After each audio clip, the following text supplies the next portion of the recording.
Immediately after France fell to the Nazis in 1940, the Allies planned a cross-channel assault on German occupying forces. The opening invasion of the liberation of France would ultimately codenamed Operation Overlord. By May 1944, 2,876,000 Allied troops were amassed in southern England. The largest armada in history lay in wait, and more than 1,200 planes stood ready against a tense backdrop of uncertain weather forecasts, disagreements in strategy, and related timing dilemmas. General Dwight D. Eisenhower decided before dawn on June 5 to proceed with Overlord. Later that same afternoon, he scribbled a note intended for release, accepting responsibility for the decision to launch the invasion in full blame should the effort to create a beachhead on the Normandy coast fail. On June 6, 1944, nearly 160,000 Allied troops landed along a 50-mile stretch of heavily fortified French coastline to fight Nazi Germany on the beaches of Normandy, France. More than 5,000 ships and 13,000 aircraft supported the D-Day invasion, and by day's end, the Allies gained a foothold in continental Europe. The cost in lives on D-Day was high. More than 9,000 Allied soldiers were killed or wounded, but their sacrifice allowed more than 100,000 soldiers to begin the slow, hard slog across Europe to defeat Adolf Hitler's crack troops. Night drop.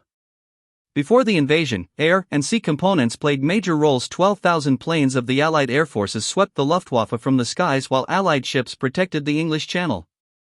Meanwhile, airborne troops from the United States, Britain and Canada trained and rehearsed for their role in advance of the amphibious landings. In the invasion's early hours, over 1,000 transports dropped 23,400 Allied airborne troops over Normandy. Their mission was to secure the flanks and beach exits of the assault area. Securing the beachheads. The assault phase of Operation Overlord was known as Operation Neptune. This operation, which began on June 6, 1944, and ended on June 30, 1944, involved landing troops on beaches and all other associated supporting operations required to establish a beachhead in France.